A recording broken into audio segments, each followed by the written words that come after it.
रात के लगभग 8:30 बज चुके थे।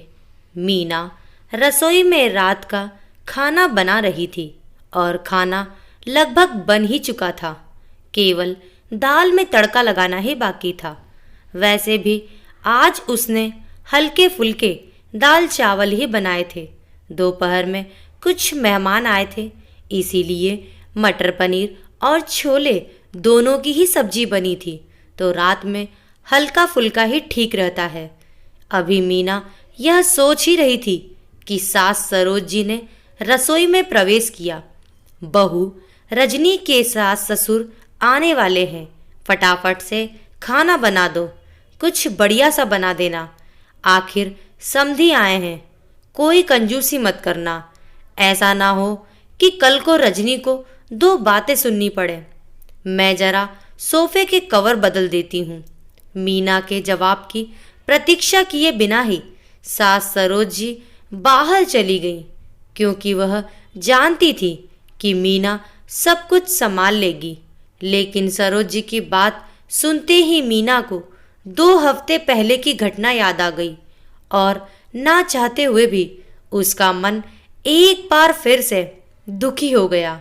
दरअसल सरोज जी की आदत है, वह अपने रिश्तेदारों का स्वागत बहुत ही अच्छे तरीके से करती हैं। लेकिन अक्सर जब मीना के घर से कोई भी आता है तो उन्हें उचित सम्मान नहीं देती हैं। जब भी मीना के घर से कोई आता है तो सरोज जी अक्सर मुंह बना लेती हैं। कभी अच्छे तोहफे ना लाने का ताना देती हैं, तो कभी यह ताना देती हैं कि बेटी के घर यूँ रोज रोज नहीं आया जाता। कभी बची हुई मिठाई उनके आगे रख देती हैं, तो कभी कोई और ऐसी बात जो मीना को दुखी कर देती है। लेकिन पिछली बार तो हद ही हो गई, जब मीना के माता पिता अचानक किसी पूर्व सूचना के आ गए तो सरोज जी ने दोबारा खाना न बनवाकर दाल को पानी डालकर पतला करने का आदेश दे दिया और दोपहर की पड़ी हुई सब्जियों में छौंक लगाकर गर्म करने को कह दिया। और रायते में तो वह खुद ही पानी डालकर चली गई। केवल खाने पीने में ही नहीं, अक्सर वह अपनी बातों से यह बता देती हैं कि मीना के परिवार में से किसी का भी यहाँ आना उन्हें पसंद नहीं है। वहीं दूसरी तरफ अगर उनकी बेटी के ससुराल से कोई आता है तो 36 तरीके के व्यंजन बनाए जाते हैं, उन्हें पूरा सम्मान दिया जाता है। आज भी जब उन्हें पता चला कि उनकी बेटी के सास ससुर आने वाले हैं तो उन्होंने मीना को बढ़िया खाना बनाने का हुक्म दे डाला। हालांकि बाकी हर तरीके से सरोज जी का व्यवहार मीना के प्रति बहुत अच्छा रहता है, लेकिन न जाने क्यों जब भी बात मीना के परिवार की आती है तो उनका व्यवहार बदल जाता है। बस यही सब सोचकर आज मीना की आंखें भर आईं। कहते हैं कि किसी के सब्र का इम्तिहान नहीं लेना चाहिए, लेकिन शायद सरोज जी यह बात समझ नहीं पा रही थी। इसीलिए बार बार मीना के मायके वालों को अपमानित करके वह मीना को दुखी कर रही थी। लेकिन आज न जाने कहां से मीना में भी हिम्मत आ गई। अपने आंसू पोंछकर वह हॉल में आ गई और सोफे के कवर बदलती हुई सरोज जी से बोली, मम्मी जी, दीदी के सास ससुर कब तक आएंगे? क्योंकि खाना तो लगभग बन ही चुका है। अरे अभी तो तुझे बोलकर आई हूँ, इतना जल्दी खाना कैसे बन गया? मम्मी जी, वह क्या है ना, दाल चावल तो बन ही गए हैं। दाल में पानी डालकर उसे पतला कर देती हूँ, रायते में भी पानी डाल देती हूँ और दोपहर वाली जो पनीर और छोले की सब्जी बची हुई पड़ी है ना, उसे भी थोड़ा सा फ्राई करके तड़का लगा दूंगी। और पूरियों का आटा तो दोपहर का बचा हुआ पड़ा ही है, तो एक्स्ट्रा खाना बनाने की कोई ज़रूरत ही नहीं है। वैसे भी आप ही तो कह रही थी ना उस दिन कि समधी तो घर के ही होते हैं, वह तो अपने ही होते हैं।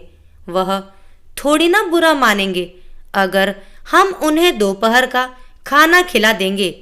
अब दोबारा खाना बनाएंगे तो दोपहर का खाना वेस्ट हो जाएगा ना।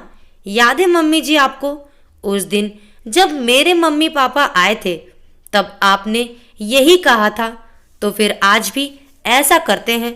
दीदी के सास ससुर भी तो समधी ही हैं, घर के ही हैं, अपने ही लोग हैं, वह थोड़ी ना बुरा मानेंगे। क्यों, सही कह रही हूं ना मैं मम्मी जी। मीना की कही हुई हर बात आज सरोज जी को आईना दिखा रही थी और उन्हें यह एहसास करवा रही थी कि आज तक वो मीना के परिवार के साथ कितना गलत कर रही थी। शायद इसीलिए इतना सब कुछ सुनने के बाद आज मीना से आंख मिलाने की उनकी हिम्मत नहीं हो रही थी। लेकिन फिर भी गलती का एहसास होने पर गलती को स्वीकार ना करना यह सरोज जी की फितरत नहीं थी। इसीलिए चंद ही मिनटों बाद उन्होंने चुप्पी तोड़ते हुए मीना से कहा, बेटा, सबसे पहले तो आज तक जो गलत व्यवहार मैंने तुम्हारे परिवार के साथ करती आई हूँ उसके लिए मुझे माफ़ कर दें। और दूसरी बात, मैं तुमसे वादा करती हूँ कि जिस तरीके का व्यवहार रजनी के ससुराल वालों के साथ में करती हूँ, जिस तरह उन्हें मान सम्मान देती हूँ, वही मान सम्मान सही से और वही अपनापन अब से मैं तुम्हारे परिवार को भी दूंगी। देर से ही सही, लेकिन मुझ पर गुस्सा करके मुझे 2 बातें सुनाकर सही राह दिखाने के लिए थैंक यू बेटा। दोस्तों, अक्सर यह देखा गया है कि लड़के वालों का व्यवहार लड़की वालों के प्रति अच्छा नहीं होता है। उन्हें उचित मान सम्मान नहीं दिया जाता है, जबकि जिस माता पिता ने आपको अपने जिगर का टुकड़ा दे दिया है उनका सम्मान तो अत्यंत आवश्यक होता है। लेकिन फिर भी हमारा यह समाज न जाने क्यों उनकी अवहेलना कर बैठता है। इस विषय पर आपके क्या विचार हैं, हमें कमेंट कर जरूर बताएं। कहानी को लाइक करें, ज़्यादा से ज़्यादा शेयर करें। अगर आप चैनल पर नए हैं तो चैनल को सब्सक्राइब करना ना भूलें। Thank you.